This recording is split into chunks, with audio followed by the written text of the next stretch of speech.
ये आज का कार्यक्रम कई दृष्टियों से महत्वपूर्ण ही नहीं अति महत्वपूर्ण बन जाता है। भैया मैं आपसे गीत और सुनूंगा, अगर आप कहें तो मैं पढ़ूँ।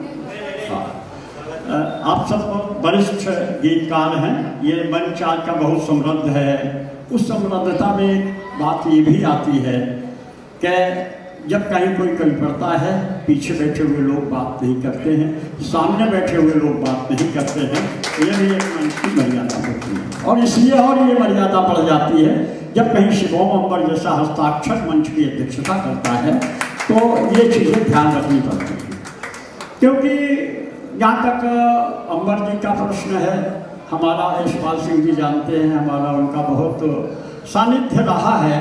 मैं ज़्यादा कुछ न कहता हुआ केवल एक ही बात उनके बारे में कह सकता हूँ या कहना चाहता हूँ।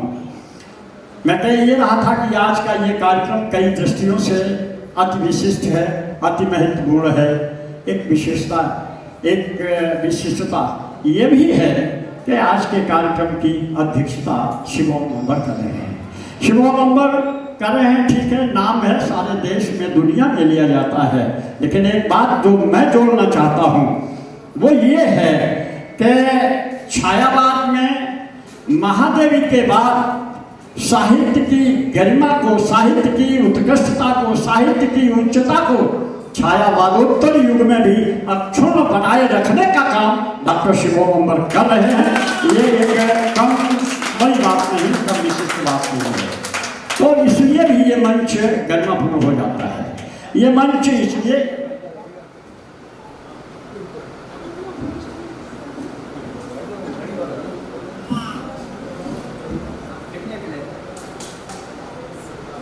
और ये मंच इसलिए भी विशिष्ट बन जाता है। आपने देखा कितने अच्छे अच्छे गीत सुने, कितनी अच्छी कविताएं सुनने को मिली। माने गरिमा आजकल जो कवित्रियां हैं, कवित्रियों की श्रृंखला में निसंदेह में दावे के साथ कह सकता हूँ कि शालीन और शिष्ट गीतों की एक गरिमा है, उसका एक अपना नाम है, वो भी आज इस मंच पर है। ये भी एक बड़ी बात है। और इसी क्रम में मैं देख रहा हूँ कि आप देख रहे होंगे कि कई दिन से बारिश हो रही है। मैं सोच रहा था कि आखिर ये बारिश क्यों हो रही है, क्यों नहीं थम रही है। आज जब मैं उस सब गेस्ट हाउस के सभागार में आया तो मुझे पता लगा कि आदरणीय मेरे अपने नामा राशि भदौरिया जी का ये कार्यक्रम है, तो इसलिए अंबर तो धरती पर उतर कर आया ही था। जब अंबर आया था तो बादल को तो उतरना ही था, और बादल जब धरती पर उतर कर आया तो फिर जाने कितने दिनों से ये चलती हुई बारिश थम नहीं पा रही है। ये तमाम कई चीज़ें हैं। अभी भी जो बंधु हमारे गीत पढ़ रहे थे, करुणेश जी ने गीत पढ़ा, श्रीकांत जी ने तो अपने ढंग से कहा। यार निर्मल, आज तुम्हें हम मालूम कितने कप के बाद सुन रहे हैं। हमने तुम्हें सुना था वहाँ सुरेश नीरव के कार्यक्रम में, क्या नाम है उस जगह का बताओ, कोरापुरी। उसके बाद मैं सुन रहा हूँ और बहुत परिमार्जन है, बहुत परिष्कार है और बहुत नयापन है तुम्हारी रचनाओं में। ये इसका ऐसा ही नहीं है, मैं कारण भी देता हूँ। यहाँ ये श्रोता बहुत प्रबुद्ध श्रोता है। फरफाबाद का श्रोता कोई सामान्य श्रोता नहीं होता है। मैं इसमें एक बात और जोड़ता हूँ कि फरफाबाद में जो कविता सफलतापूर्वक पढ़ जाता है, आप समझ लीजिए कि देश के किसी भी कोने में वो कविता बहुत सफलता के साथ पढ़ जाता है। तो मैं एक प्रमाण देता हूँ कि तुम्हारी रचनाएं क्यों बहुत अच्छी मुझे आज लगी। इसलिए लगी कि इन श्रोताओं के बीच में मैं ये बात कह रहा हूँ कि तमाम हास्य के बड़े नाम आजकल हैं, लिए जा रहे हैं। मैं भी कई दोहरा सकता हूँ, लेकिन लेना नहीं चाहिए, यहाँ तुमसे तुलना नहीं करनी मुझे। आप देखिए भाई, घिसी पिटी रचनाएं पढ़ते रहते हैं। आज जो भी रचना निर्मल ने पढ़ी एक नई रचना थी, नया तेवर था, और उसमें जो उपमान थे वो उपमान थे जो देश का कोई हास्य का कवि अपने में इस्तेमाल नहीं करता है। इसलिए निर्मल तुम्हारा स्थान बहुत ऊपर बढ़ गया है, और मैं आज यही घोषित किए जा रहा हूँ कि भले ही तुम्हारे लिए केवल एक कार्यक्रम मुझे करना पड़े शिवरामपुर में, तुम्हारा एक कार्यक्रम पक्का हो जाता है और अच्छा कार्यक्रम पक्का हो जाता है। आइए, ढेर सारी बातें हैं, मैं आप सबको बहुत प्रणाम करता हूँ। यहाँ एक दो लोग और ऐसे हैं जिन्होंने अम्बर जी के साथ साथ दाएं बाएं चलते हुए नगर की सांस्कृतिक चेतना को, नगर की साहित्यिक चेतना को बहुत ऊर्जा प्रदान की है। एक नाम हुआ करता है भाई हमारे ब्रजकिशोर सिंह जी, ब्रजकिशोर हैं, हमेशा लगे रहते हैं, आध्यात्मिक हो, साहित्यिक हो, सांस्कृतिक हो, धार्मिक हो, कार्यों में लगे रहते हैं। निश्चित रूप से एक प्रमुख व्यक्तित्व के रूप में यहाँ बैठे हुए हैं भाई। अब महेश पाल सिंह जी तो महेश पाल हैं, और देखिए ना, एक विशेष बात ये भी जुड़ जाती है कि महेश जी आज महेश जी भी बैठे हुए हैं आदरणीय के इस कार्यक्रम में, इसलिए भी ये कार्यक्रम बहुत विशिष्ट हो जाता है। एक बार महेश जी और हमारे किशोर जी के लिए भी, जो नगर की साहित्यिक चेतना को बहुत जागरूक रखते हैं, इनके लिए ताली बजाइए। मैं पूरे मंच को बहुत अच्छा लगा सुना, जिन जिन को जो शेष रह गए हैं वो विशेष हैं, उनको भी अभी सुनेंगे। मैं सबसे पहले आदरणीय एक और विशिष्ट बात में मुझसे छूटी जा रही थी। एक बहुत बड़ी विशेष बात जो है वो ये भी है मित्रों कि आदरणीय ओम प्रकाश सिंह जी भदौरिया के कार्यक्रम में स्वयं ओम प्रकाश आपके सामने उपस्थित है, क्या ये कम बड़ी बात नहीं है? मैं समझता हूँ ये भी एक बड़ी बात है। तो साक्षात ओम प्रकाश यहाँ उतर कर आया है, किसी भी रूप में आया हो। मैं इस सभागार को बहुत प्रणाम करता हूँ, क्योंकि कविता जिस सलीके से आप सुन रहे हैं वो सलीका अपने में अति विशिष्ट है। सवाल ये नहीं उठता है कि कितने लोग सुन रहे हैं, सवाल ये उठता है कि कौन कौन लोग सुन रहे हैं। मैं देख रहा हूँ डॉक्टर यशपाल सिंह चौहान जी सुन रहे हैं, मेरे लिए तो एक मेरुदंड के श्रोता हैं। एक बार यार यशपाल जी के लिए ताली हो जाए। और मैं बहुत जल्दी कविता की कुछ पंक्तियों से जोड़ता हूँ आपको, क्योंकि अभी और बहुत लोगों को सुनना है। मैं श्रद्धेय के चरणों में अपना एक प्रणाम निवेदित करना चाहता हूँ 4 पंक्तियों से। आप मेरे साथ जुड़िए। ये बहन जी, अरे बहन जी, उठना ही था तो पहले उठ जाती, मेरे पीरियड में क्यों उठ रही हैं? तो बैठिए, अब कोई जाएगा नहीं जब तक अब 1-2 लोग बहुत खास रह गए हैं, तो आप बैठे। मैं प्रणाम करूंगा, अभी आपको प्रणाम करूंगा, पहले श्रद्धेय को प्रणाम कर लूँ, उसके बाद आपको ही प्रणाम करूंगा मित्रों। आप देखें 4 पंक्तियां देता हूं कि हर सुबह यूं शाम में ढलती रही। बेटी सुनो, बेटी सुनो, हमारी बेटी जैसी हो तुम। हर सुबह यूं शाम में ढलती रही, ढलती रहेगी। हर सुबह यूं शाम में ढलती रही, ढलती रहेगी। अरे बिन पतंगे के शमा जलती रही, जलती रहेगी। घूमता ही रहेगा चक्र आवागमन का, घूमता ही रहेगा चक्र आवागमन का। पर आपकी हर पल कमी हम पे यहाँ खलती रहेगी, आपकी तो यहाँ खलती रहेगी। मैं बहुत आशीष लेना चाहता हूँ उन बच्चों को, माने ये जो 2 भदौरिया बंधु हैं अपने अरुण और आनंद। यार तुम हमें कंफ्यूज ना करो भाई, इतना है अभी इस बुढ़ापे में दम है कि याददाश्त इतनी खराब नहीं है। तो अरुण और आनंद को मैं माने बहुत बधाई देना चाहता हूँ, बहुत आशीष देना चाहता हूँ। बहुत कम बच्चे ऐसे हैं आजकल के समय में, उन्हें फुर्सत ही नहीं है। कोई अमेरिका बस गए हैं, कोई जर्मनी बस गए, कोई जापान बस गए हैं, जो यहाँ हैं उन्हें भी होश नहीं है। इन दो लोगों ने बहुत अच्छी एक परंपरा डाली है, इससे आगे आने वाली पीढ़ियों को बहुत नसीहत मिलेगी। हालांकि नाम नहीं लूँगा क्योंकि वो नाम लेने लायक नहीं है। कभी कभी जो नाम नहीं लेने लायक होते हैं वो भी बात अच्छी कह जाते हैं। 4 पंक्तियाँ मैं देता हूँ अरुण और उसके लिए। देखें आप क्या नए लिखा है, जिसने नाम नहीं ले रहा हूँ मैं, जानबूझ के नहीं ले रहा हूँ। क्या नए कमरों में चीजें अब पुरानी कौन रखता है?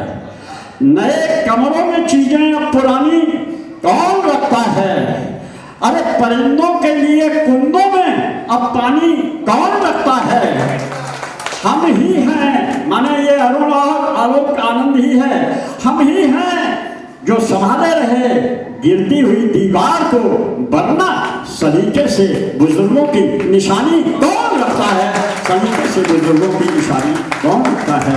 बहुत बहुत मैं शुभाशीष देता हूँ, बहुत बधाई देता हूँ। ये परंपरा, ये क्रम चलते रहना चाहिए। नगर के और लोगों को भी इससे नसीहत देनी चाहिए। आइए सीधे सीधे मैं आपको कविता से जोड़ता हूँ। मैंने वादा किया था उनसे, बहन जी से मैंने वादा किया था कि मैं आदरणीय भदौरिया साहब के बाद आपके लिए कविता पढ़ूंगा, इसलिए मेरी मजबूरी हो जा रही है मित्रों। मैं कुछ पंक्तियां दे देता हूँ। नारी शक्ति के नाम यहीं से शुरू कर देता हूँ, वैसे कुछ और कहीं से शुरू करना चाहता था। देखें आप कि अंतर्राष्ट्रीय महिला दिवस पर विभिन्न देशों का प्रतिनिधिमंडल, क्या मैं माइक का मुंह इधर कर लूँ भैया? इधर कर लूँ? इधर न तो फिर इधर श्रोता ज्यादा महत्वपूर्ण है। अंतर्राष्ट्रीय महिला दिवस पर विभिन्न देशों का प्रतिनिधिमंडल UN आया। सभी देश के प्रतिनिधियों ने अपने अपने देश की नारियों का यशोगान गाया। अमेरिका के प्रतिनिधि ने कहा, अरे हमारे देश की नारी तो सामान्य यात्री यान से लेकर युद्ध के बड़े बड़े बम वर्षक विमान तक उड़ाना जानती है।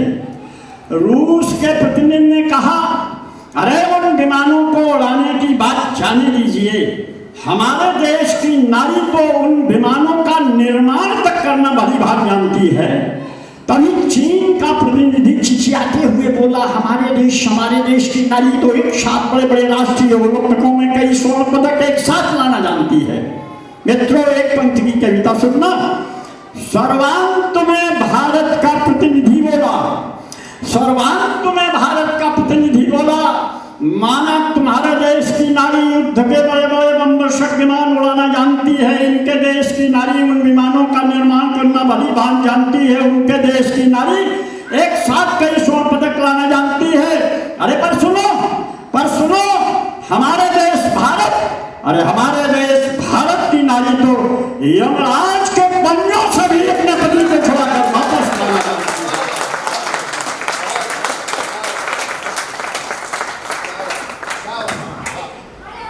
भागते में कविता पाठ कर रहा हूँ समय कम है तो इसलिए थोड़ा करवट बदल करके 4 पंक्तियाँ और देखें आप, अलग करवट बदल करके दे रहा हूँ कुछ इस तरह से कि आज आप देख रहे हैं कि देश में बड़ी ही एक तरह से अजीब सी राजनीति हो रही है।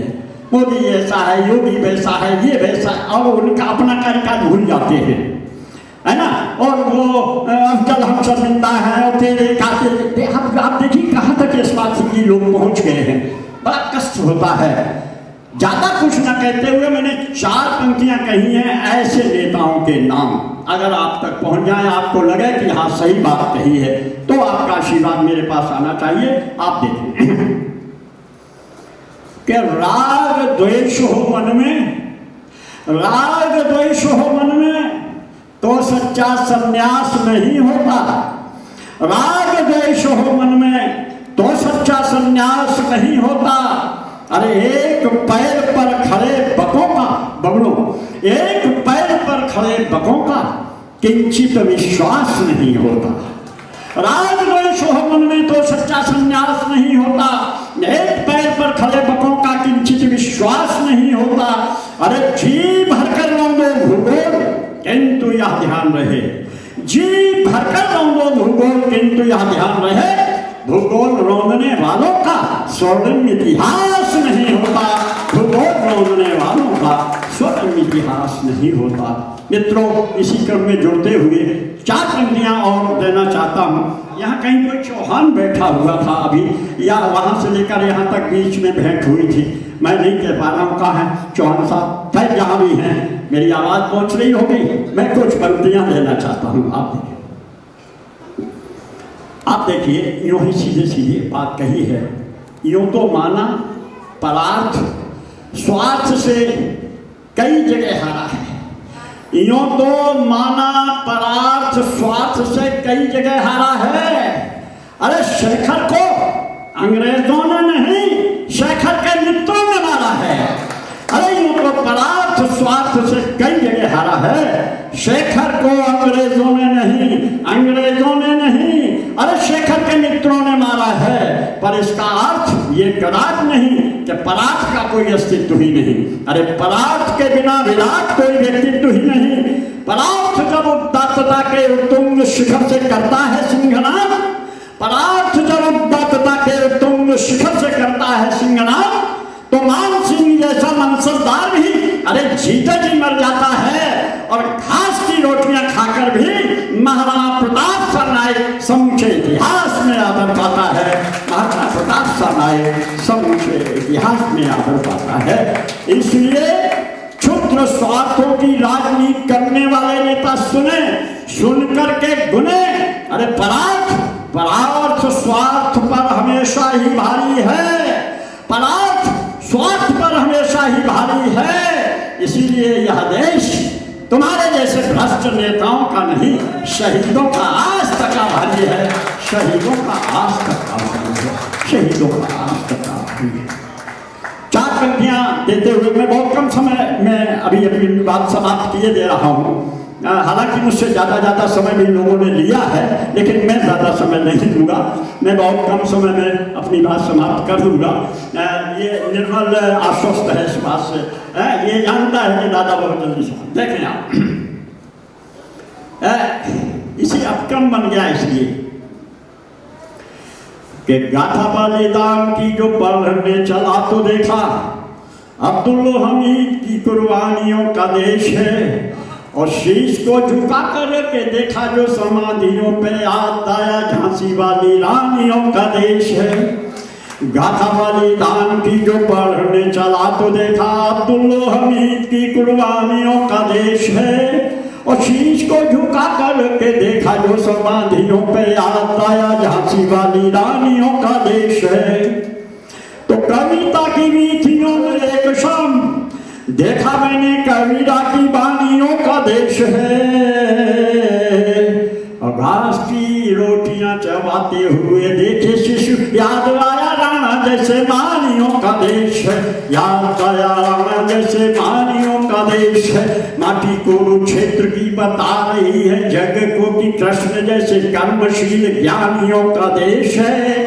हड्डियों का वज्र ये बता रहा है विश्व को दधीच जैसे दानवीर दानियों का देश है।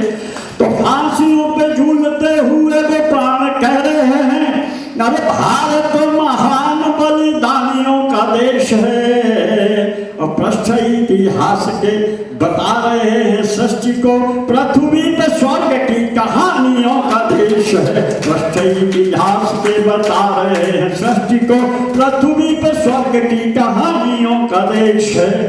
और एक 2 छंद और, चूंकि यशपाल सिंह जी आज बैठे हैं इसलिए मैं नहीं रुक पा रहा हूँ, कम समय में जाना पड़ा रहा हूँ। आप देखें, एक छंद और देखें।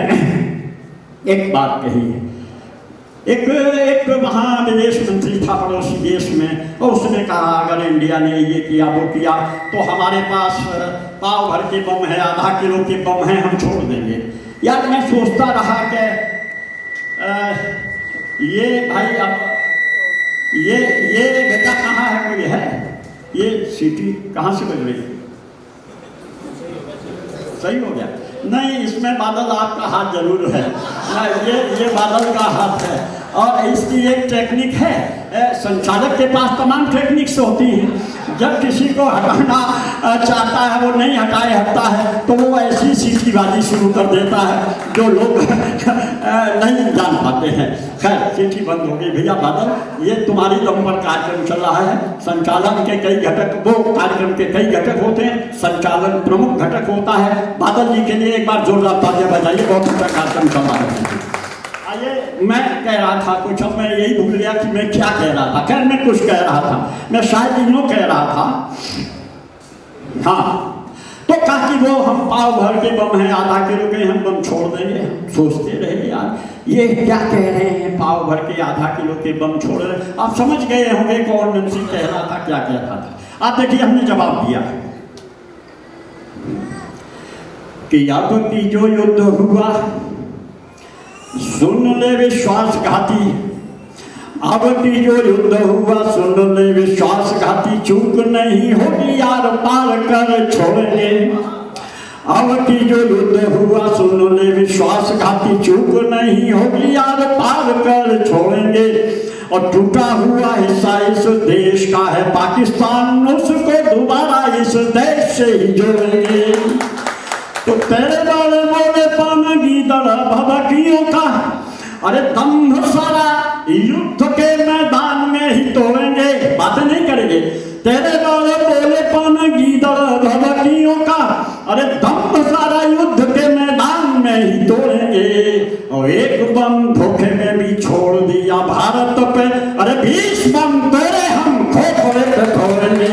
एक बम धोखे में भी छोड़ दिया भारत पे, 20 बम तेरे हम खोपड़े पे फोड़ेंगे। एक बहुत पुराना छंद दे रहा हूँ मित्रों। माने अटल जी लाहौर गए सद्भावना यात्रा पर, माना मैं बहुत देर से आप सुन रहा हूँ, मैंने सबको सुना है, तब इतना समय ले रहा हूँ। और श्रोता जहाँ ये कर देगा, हमें उखाड़ देगा, हम फौरन बैठ जाएंगे। यही श्रोता और वक्ता का संबंध होता है।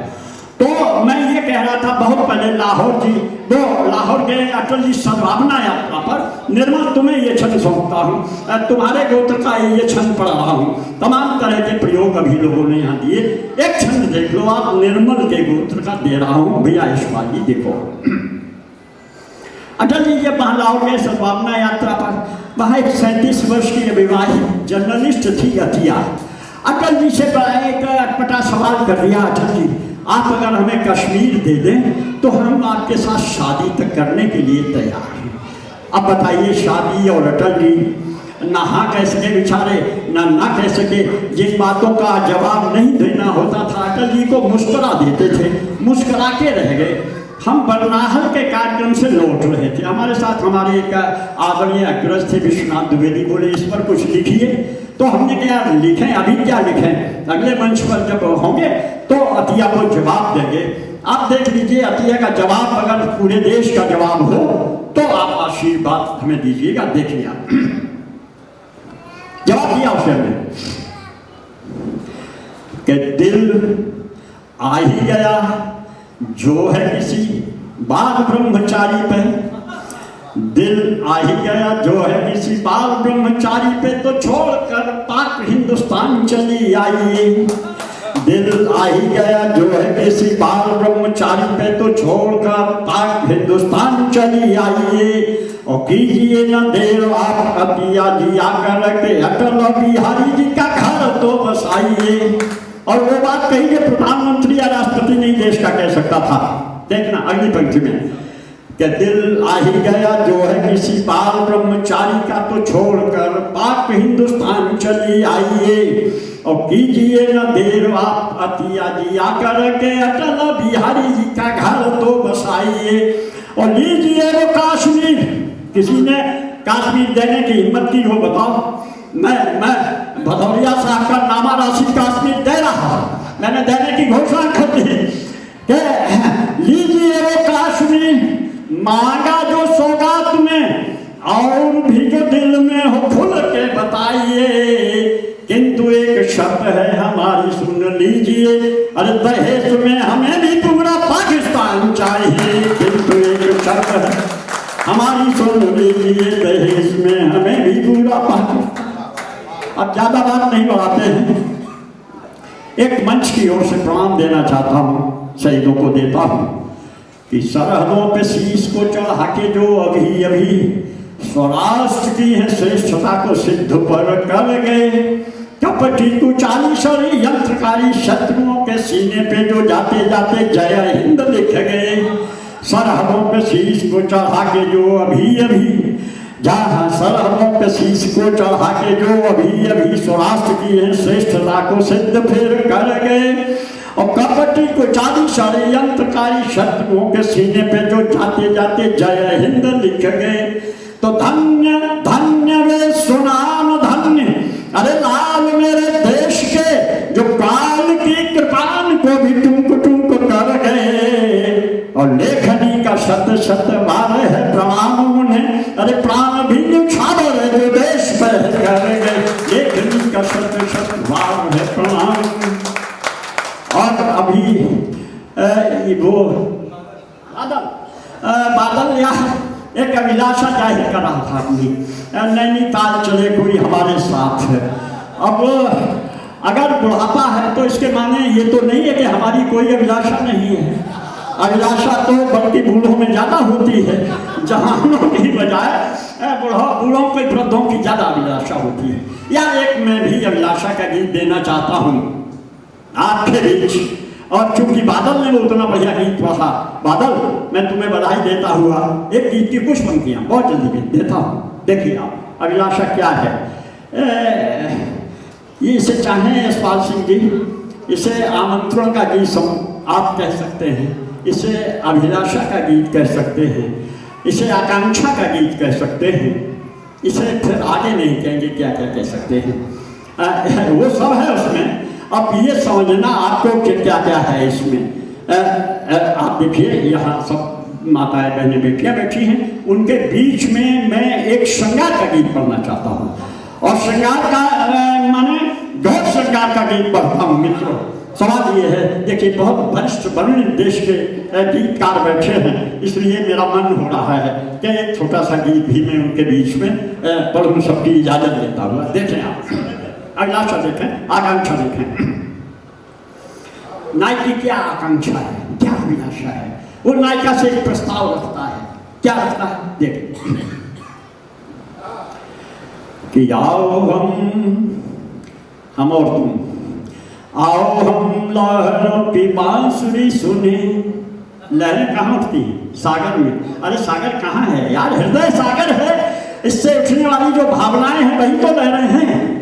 आओ हम लहरों की बांसुरी सुने, आज रात आंचल भर पास पास बैठकर, आओ हम लहरों की बांसुरी सुने, आज रात आंचल भर सीपियां चुने। आओ हम, यार मंच के लिए ये पंक्तियां मैं दे रहा हूँ कि आओ हम लहरों की बांसुरी सुने, आज रात बांधियां चुने। वातावरण देखें, किस वातावरण में नायक नायिका के साथ बैठना चाहता है। समुद्र के किनारे वो कहता है नायिका से चलो वहां बैठेंगे, जहां मीलों तक रेत ही रेत बिखरी हुई है, ऊपर से चांदनी उस पर बिखर रही है, ओस की बूंदें ऐसे चमक रही हैं जैसे मोती। सारा कैनवास देखिए, दो पंक्तियों में देखिए आप कि आओ हम लहरों की बांसुरी सुने, आज रात आंचल भर सीपियां चुने। मीलों तक तो फैल गए मोती दाने, मीलों तक तो फैल गए मोती दाने, सागर तक आई है चांदनी नहाने। पूर्णिमा की बात कर रहा था अभी हमारा कोई भाई कि मीलों तक फैल गए मोती दाने, सागर तक आई है चांदनी नहाने। और प्रतीक देखिए, प्रतीक देखिए, मैं प्रतीक के विषय में कोई संकेत नहीं दूंगा कि मीलों तक फैल गए मोती दाने, सागर तक आई है चांदनी नहाने। जब पूर्ण ज्योतिष्णा में चांदनी सागर में नहाने आती है तो क्या होता है? ज्वार भाटा आता है। ज्वार भाटा देखिए अगली पंक्तियों में, मीलों तक फैल गए मोती दाने, सागर तक आई है चांदनी नहाने। दूधिया कपोत कसे, दूधिया कपोत कसे अलसाई मुट्ठियां, भाई दूधिया कपोत कसे अलसाई मुट्ठियां, सांसों में सांस सांसों के अक्षर पहचाने, सांसों ने सांसों बिना कहे कब भाषा समझ में आती है। सांसों ने सांसों के अक्षर पहचाने, पलकों में उतर रहे गीत गुनगुने, पलकों में उतर रहे गीत गुनगुने, आओ हम लहरों की बांसुरी सुने, आज रात आंचल भर सीपियां चुने। अंतिम मंद कीजिए। महक उठी निशिगंधालाज में भरी, महक उठी निशिगंधालाज में भरी, गहरे में डूब गई कोई गगरी, महक उठी निशिगंधालाज में भरी, गहरे में डूब गई कोई गगरी, अंगुली ने धरती पे दस्तखत किए, पातीले सुधियों की उड़ गई परी, आओ फिर सपनों के जाल हम बुने।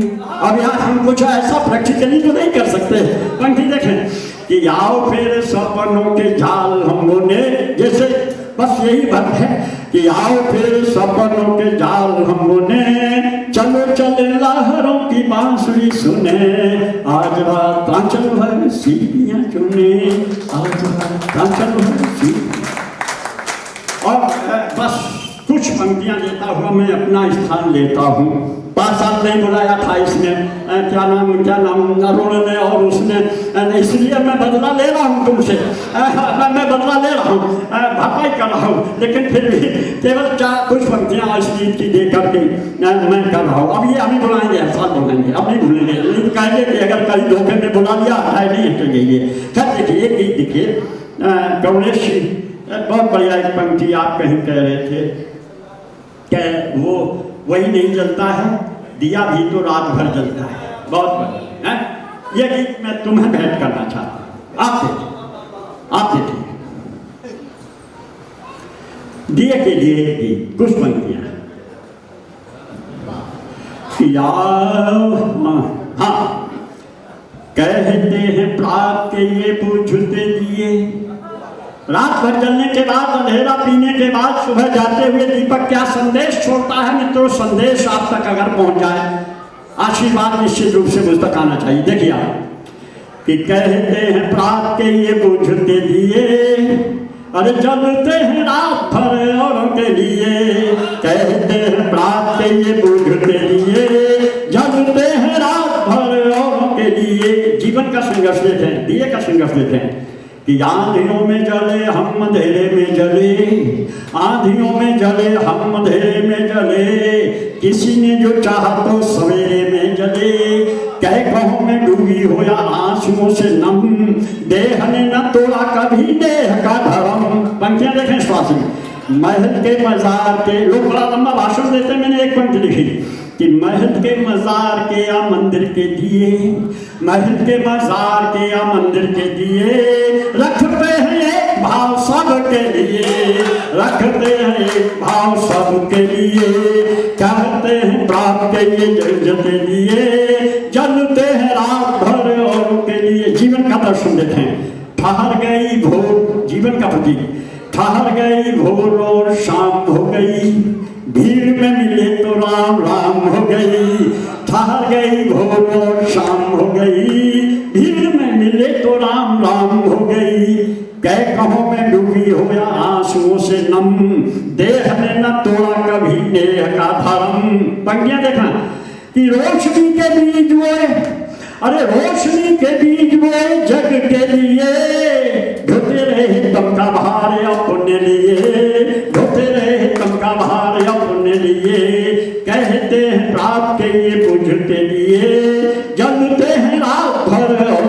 अंतिम मन जिसके लिए गीत लिखा गया, माटी का खिलौना कोई जिंदगी रही, आदमी की भी और दिए की भी, माटी का खिलौना कोई जिंदगी रही, टूटी हुई सांस की लिखती रही, कब हवा का झोंका है, कब दिया बुझ जाए, कब सांस आए आए ना। माटी का खिलौना कोई जिंदगी रही, टूटी हुई सांस की लिखती रही, झील का किनारा हो संसार के आकर्षण, भाई झील का किनारा हो या दूर की डगर, झील का किनारा हो या दूर की डगर, करना ही होगा पूरा आखिरी सफर, करना ही होगा पूरा आखिरी सफर। रात को हम आए थे, भाई रात को हम आए थे सवेरे जल्दी,